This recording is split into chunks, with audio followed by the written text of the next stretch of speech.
Assalamu alaikum wa rahmatullahi wa barakatuh. Alaikum assalam wa rahmatullah. Bismillah ar-Rahman ar-Rahim. In the name of Allah, the most compassionate, the most merciful.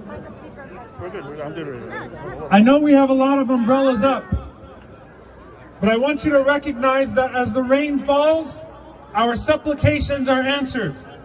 So we ask Allah subhanahu wa ta'ala, oh Allah, give victory to our oppressed brothers and sisters. Ameen. Oh Allah, every word that we have said out here is a complaint from our hearts about the oppression and the cruelty to our brothers and sisters. Oh Allah, give them victory. Ameen. Oh Allah, comfort their grieving ones.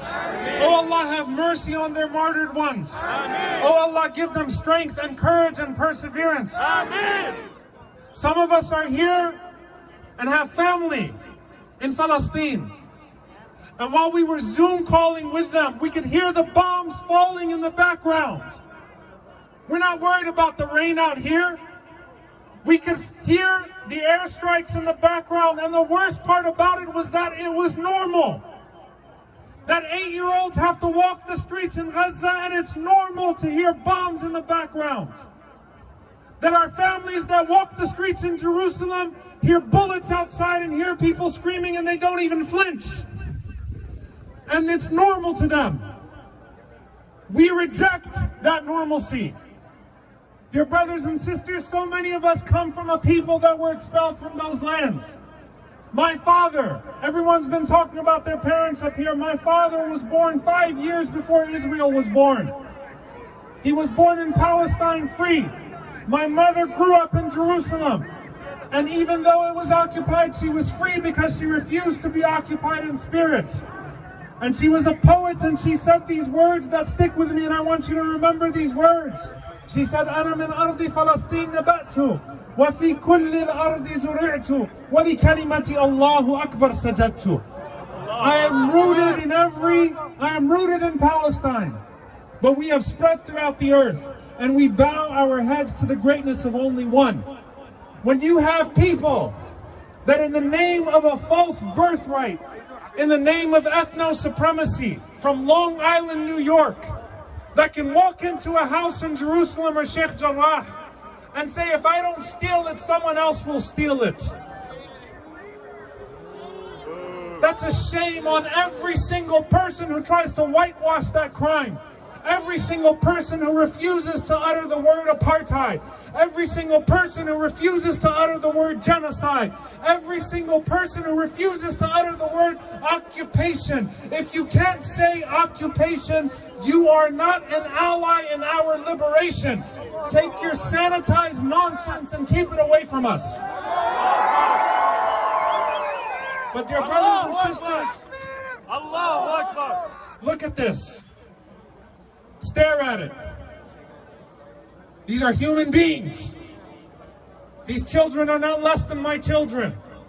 These children are not less than your children. There are 547 children in 2014 that never made the cover of a New York Times, that never made the cover of a Haaretz. They matter too. There are thousands of children that were wounded and disabled and that are traumatized for life. We're here for them.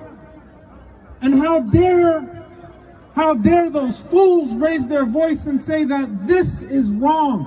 They fear our humanity, because if people start to see Palestinians as human beings, maybe, just maybe, their conscience will wake up. Maybe the war crimes will bear on their conscience. Maybe they'll start to make connections with our militarized police departments being trained by an occupying military and putting the same knees on necks here that are put on the necks on our brothers and sisters in Al-Aqsa. They might make the connection. They might make the connection, and if they make the connection, then young people of conscience, of all faiths and backgrounds that are here, will stand up and reject that false narrative, reject the rhetoric of both sides, embrace the full struggle, no matter who stands against them. They're afraid of the humanization of Palestinians, because if you humanize them, then you can't disregard them anymore.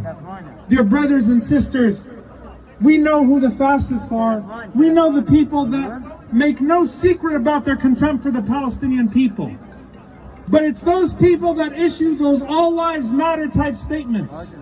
It's those hypocritical, bankrupt Democratic politicians that had nothing to say for weeks before Gaza, for weeks before the rockets flew, and have had nothing to say since the so-called ceasefire. And they might just bury the Palestinian cause in some empty message of concern in the middle of their statement and say that we hope for a two-state solution. One in which settlement expansion has increased by threefold, all while they throw those empty platitudes towards us, and then tell us that our movements for justice are not okay. Tell us how we can protest. Tell us how we can resist. How dare you use the language of peace to suffocate the work of justice? That is not your right. And we will not wait for you to develop moral courage. We will stand up.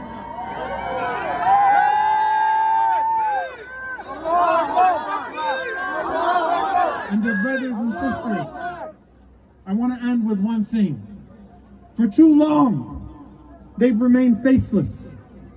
For too long, they've remained nameless. We can never allow them to make us voiceless. Your voice matters. Your prayer matters. Your protest matters. Your courage matters. And the more of us that come together and say enough is enough, and now is the time, the stronger we will be. And no one will be free until Palestine is free. May Allah free it in our lifetime. And allow us to pray in a liberated Masjid al-Aqsa. Allahumma ameen. Thank you all for coming out. Stay for the march. Thank you for raising your voices. Assalamu alaikum wa rahmatullahi wa barakatuh.